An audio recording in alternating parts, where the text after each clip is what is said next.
On this week's episode of The Pulse, Sacred Heart is raising awareness about mental health and Alzheimer's disease. Get a look into the brand new dorms on campus. And get a rundown on Sacred Heart sports. I'm Nick Ferrari. And I'm Maria Kelly. These stories and more on Sacred Heart's very own monthly news program. You're watching The Pulse. From Sacred Heart University in Fairfield, Connecticut, this is The Pulse. Sacred Heart University is raising awareness about mental health by holding their annual suicide prevention walk and remembering those we have lost. Here are two reports from Maura Staples and Megan Bennett.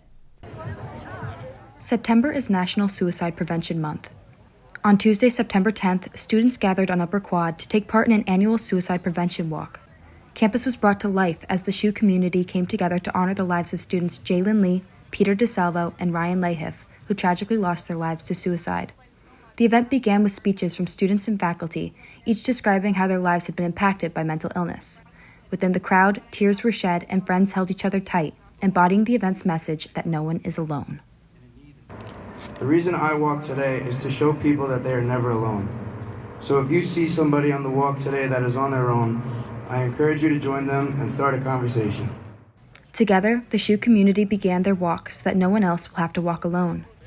Their path was lined with inspirational messages, reminding students of the community and resources available to them. All they have to do is ask. For The Pulse, Maura Staples, Fairfield. Sacred Heart University's men's rugby team, Alpha Delta Pi chapter, and the Student Nurses Association hosted their annual suicide prevention walk on Tuesday, September 10th on the university's Upper Quad. Men's rugby teammates Xavier Moore, Zachary Parker, and Jeremy Sir told us what this event means to them and their organization. Being a part of the suicide prevention walk means that having a sense of community and understanding of how everyone else is doing. It's important to know how you're doing, especially the Sacred Heart community. It's important to know how everyone else is doing to build that community even stronger. Sacred Heart has taken multiple initiatives over the years to provide mental health resources for their students and faculty, including the use of the Wellness Center, where counselors are ready to help any student or faculty member in need. Prioritizing wellness, especially during the stressful college years, is crucial for academic and personal success.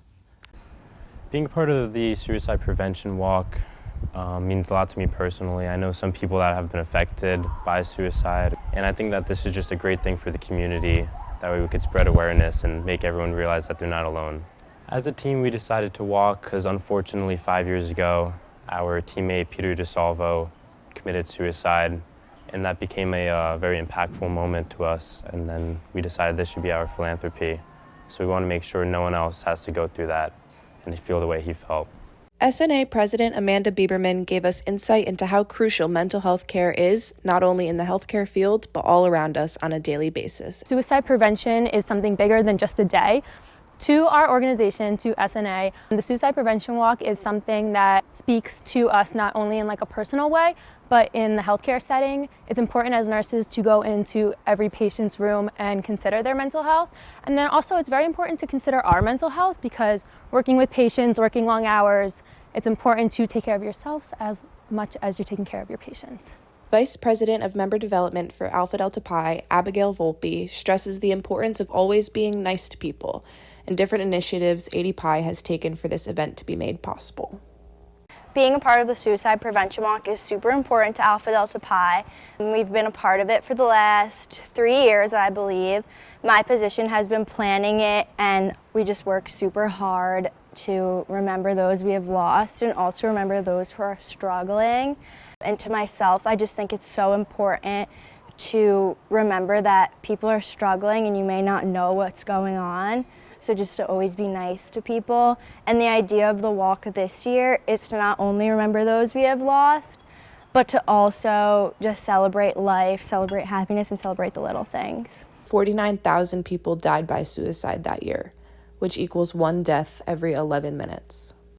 If you or someone you know is struggling mentally or contemplating suicide, dial 988 to reach the Suicide and Crisis Lifeline. Reporting from Fairfield, this is Megan Bennett. In addition to mental health, SHU will be hosting their annual Alzheimer's Awareness Walk on Saturday, October 19th at 11 a.m. on Lower Quad. Sacred Heart continues to grow with 2 brand new residence halls, St. Catherine of Siena Hall and Michael McGivney Hall. The new homes on campus are for the first-year honor students. Samantha Morano has the story. I'm here outside Sacred Heart University's brand new dorms, St. Catherine of Siena Hall and Michael McGivney Hall. Over on the northern side of Pioneer Village, along with the single-story parking deck, are the brand new dorms that have been under construction for over a year. This fall, first-year honor students moved into the new dorms on our campus. My name is Mia Secondino. I live in McGivney Hall, and I love it. There's a lot of space, a lot of closet space, which is good, especially if you have a lot of clothes like me. The bathrooms are really nice. It's pretty quiet, but overall I love it. I spoke with the Executive Director of Residential Life, Greg Madrid, on the new expansion on Sacred Heart's main campus that will benefit our SHU community. I feel like pretty positively. It's a beautiful building. It's got a lot of space for our students to study, our students to be able to utilize the space, develop a good community. The students that are in this building are honor students. So with all the study space, they have a lot of good spaces to do study groups and different type of things to be able to get together. The RSAs have plenty of places to do programs to help them connect to the college and connect to each other.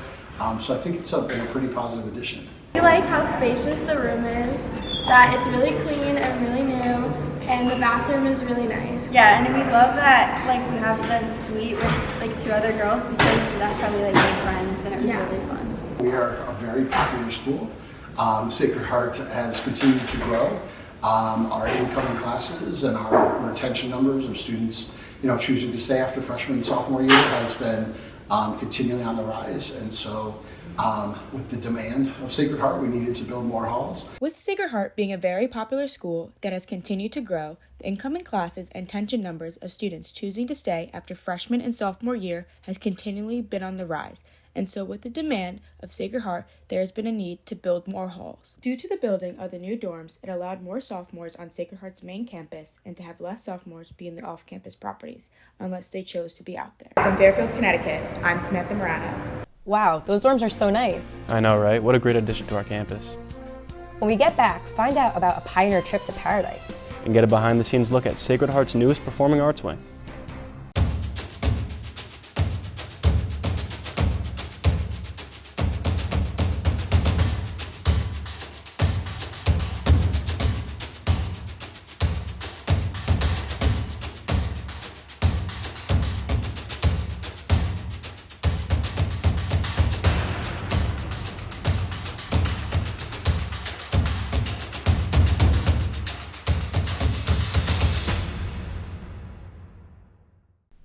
Welcome back to The Pulse.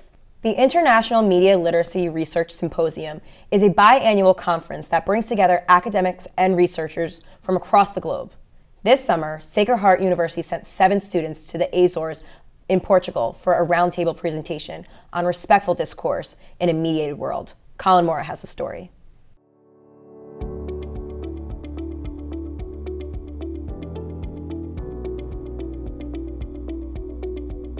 São Miguel Island in the Azores. It's a paradise famous for its volcanic landscape, unique marine ecosystems, and colorful flora. This summer, a cohort of 7 Sacred Heart students visited the Portuguese island to present their research at the International Media Literacy Research Symposium. My name is Jake Walsh. My name is Caitlin Natosi. My name is Molly Jacob. My name is Alejandro Ramos. My name is Colin Mora. My name is Molly Lewis. My name is Julie Dunn, and I am attending the International Media Literacy Research Symposium in Ponta Delgado in the Azores. The group of students that presented at the conference were previously enrolled in Dr. Belina Diabru's Media Literacy course. Here they began their discussions on the importance of civil discourse in the digital age. The trip to São Miguel capped off a year and a half of research, culminating in a panel where the pioneers were able to present their findings to an international audience. An adjunct professor in SHU's Communication Studies Department, Diabru founded the symposium in 2013 to bridge conversations about media education between policymakers, academics, educators, and activists. It's been about bringing together people who have a passion and interest in media literacy,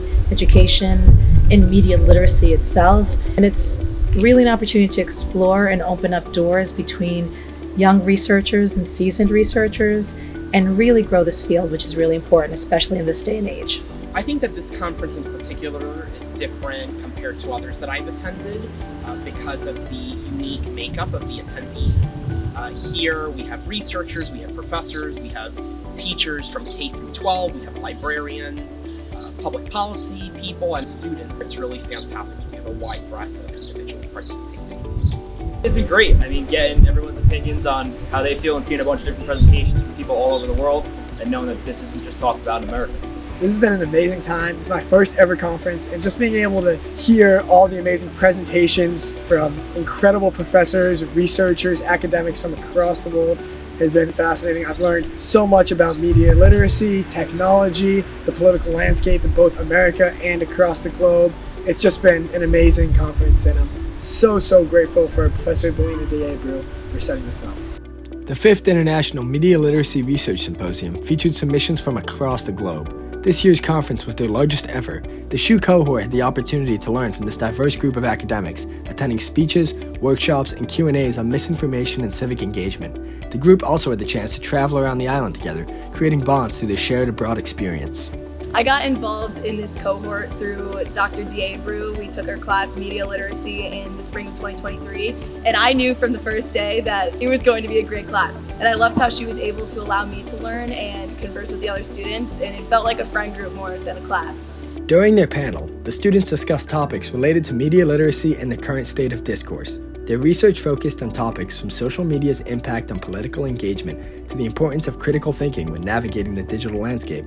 They examined the issues brought up by 3 books: I Never Thought of It That Way, How to Have Fearlessly Curious Conversations in Dangerously Divided Times by Monica Guzman, Reclaiming Conversation by Sherry Turgle, and High Conflict, Why We Get Trapped and How We Get Out of It by Amanda Ripley. Student collaborations resulted in deep discussions and writings, as well as the production of a documentary by Dunn called Look Up. This work, including the documentary, was shared at the symposium. I think that what happened with your class, with the grant, and ultimately the fact that you all were coming to this conference makes it even more special for Sacred Heart University, because they have the caliber of students who are willing to do all of that. For The Pulse, I'm Colin Mora, São Miguel, Portugal. It's showtime in the brand new Center for the Performing Arts. The Wing's opening night included performances, a ribbon cutting, and revealed the space's new name. Maddie Beekman has the story. On September 13th, the Performing Arts Department officially opened their new wing on main campus. The cohorts were previously housed all over Sacred Heart, from West Campus to the chapel basement. After 2 years of renovation, there are spaces for all programs to utilize in the former Niclerio Commons in the main academic building. Up until now, all of the cohorts have been kind of spread out across a variety of different locations, whether it be main academic building, West Campus, Chi. We were never fully under one roof, and I was so excited that now we have this beautiful space for all of our cohorts to live harmoniously together and to see each other and to come and support each other at the different events that are all located across this wing. The performing arts just feels like a big community. It is so awesome to be walking down the hall, hearing the band play, or walking down this hallway and hearing the choir singing, all while dance classes are happening. The opening night gala invited the community to see these changes and the department's new sense of unity. During the ribbon cutting ceremony, the wing was also named the John and Sabina Patillo Center for the Performing Arts. Performances were then held by each cohort in their respective spaces.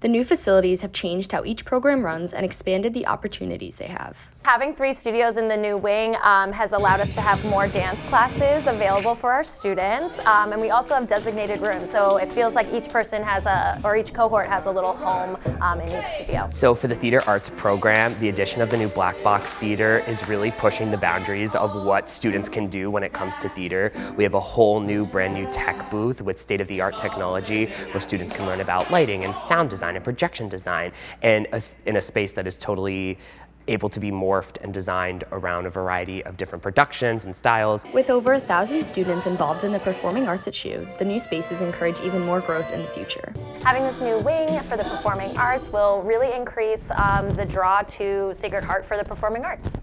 Arts are always changing, and having these facilities to push us into the future with these brand new technologies is super exciting, so we're able to see just how much change can impact students and the professional staff that we can bring in to help teach the students how to grow and push us into the future, so that way we can have great careers in whatever we're interested in doing.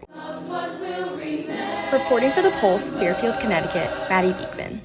The new Performing Arts Wings opens up so many doors for students on campus. I agree, especially with the spaces being right here on main campus. When we get back, learn about how the first 50 days events at Sacred Heart. And take a deep dive into Captain's Cove. The pursuit of truth and knowledge. Recognition of dignity and worth of every human being. Promotion of the common good of society. We're always evolving. Your passion should always change, right? Not to say that you should throw away your old passion. You know, they root you, they make you who you are. If I ever want to progress in life, I know that I have to learn new things, be understanding of different cultures, different backgrounds, different interests. The lessons I learn at Sacred Heart can help me make a meaningful impact that it will lead me to do work that is good for every single person in the world.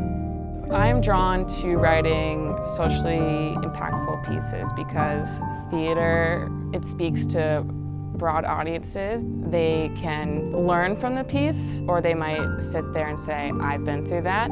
Even if it's just one person, I feel like then it was a successful piece. You are not only going to learn from other students, but you're going to learn about yourself. I was always asking why, and I saw that with molecular and cellular biology, you go to the smallest detail of that why. In my future path, like, I hope to answer more of those whys. Welcome back to The Pulse. With Pioneer Sports coming in hot with their new conference, we have a lot of catching up to do. Here's Jake Walsh with this week's Sports Roundup. Thanks, Nick. With the new school year starting, our favorite fall sports are also back. All Pioneer Sports have a ton of games coming up for Sacred Heart's Family Weekend. Women's ice hockey is set to open up their season this Friday against Rensselaer Polytech Institute with 2 games, one at Martyria Family Arena and the other on the road. Women's rugby is off to a solid start. After a huge win on the road against Princeton and a tough home opener loss to Harvard, the team looks to come back home against Army this Friday at 7. For most of our teams, a new season isn't the only thing to look forward to. This is also the Pio's first season playing in a new conference. After leaving the Northeast Conference last October, many SHU teams will play in the Metro Atlantic Athletic Conference, also known as the MAC. The men's soccer team was 5-2 after 7 non-conference games. They will meet MAC conference rival Quinnipiac University at home on Saturday at 7 p.m. The women's volleyball team has also joined the MAC and will take on crosstown rival Fairfield University at Fairfield on Wednesday evening at 7, and finishing off the week back home against former NEC opponent Merrimack College. After the departure from the NEC, and with MAC not having a football league, the Pioneers will play FCS Independent this year. Don't miss this Saturday's home game against Norfolk State for a big family weekend. To keep in touch with all your favorite Pioneer sports, check out Sacred Heart's new streaming service, Pioneer Plus. To access Pioneer Plus, go to sacredheartuniversity.com and you will find the Pioneer Plus tab on top of the site. This is a great way to watch your favorite SHU sports team and keep up with all the action. That's all for this week on SHU Sports Roundup. I'm Jake Walsh. Back to you guys. Thanks, Jake. The annual First 50 Days events are in full swing here at Sacred Heart, welcoming first-year students to activities and events to meet and greet fellow pioneers on campus. Anastasia Nikolopoulos has the story. Hi, I'm here on Sacred Heart University's main campus to get all the details on the First 50 Days events. Sacred Heart's First 50 Days events provide an array of on-campus activities, programs, and events that allow for students to feel at home and connect with members of the community. Hi, I'm Denise Tiberio. I am the Dean of Students here at Sacred Heart, and I have the great pleasure of working with many different aspects of student affairs, specifically working with the different departments on campus that provide the opportunities for our students to engage. I think that the First 50 Days program really reflects the amount of opportunities that our students have in front of them. And I think that by offering that to them as they first arrive, especially to incoming students as they first arrive on campus, really shows them how committed we are to providing those connection opportunities for them. This year, the First 50 Days began on August 25th and concludes on October 13th. There are so many things on this campus that we offer to our students that you are going to find what works for you and what you feel comfortable with, and you're going to find the people that you really that's going to make your Sacred Heart experience the best it possibly can be. Throughout the program, first-year students are encouraged with opportunities to meet and interact with faculty, staff, and fellow students. So I'm Katie Moravich. I'm the Director of Student Involvement and First Year Programs. So I oversee all new student transition programs as well as student involvement opportunities on campus. So we have anything from social to academic to athletic events that are happening on campus for our new and returning students. As we're going into our 5th year, we can say that there's been so many changes and additions, as well as traditions that have kind of stuck and took place. The kickoff event kind of started 5 years ago with the first 50 days. It's a kickoff to the semester, as well as the first 50 days. So we have a lot of good stuff going. So the purpose of the first 50 days, the 50-day mark in any college student experience is it's pivotal, it's important, and we know that students who are more involved from the start are more successful in and out of the classroom. So we kind of really are heavy on the 50 days of involvement, activities, and programming for those students to kind of try as much as they can right when they get here. And it connects them to offices, whether that's social offices or academic departments, and so we can help as many students as possible. Sacred Heart University's first 50 days events are significant in assisting first-year students transition to college and making Sacred Heart their home away from home. From Fairfield, Connecticut, this is Anastasia Nicolopoulos.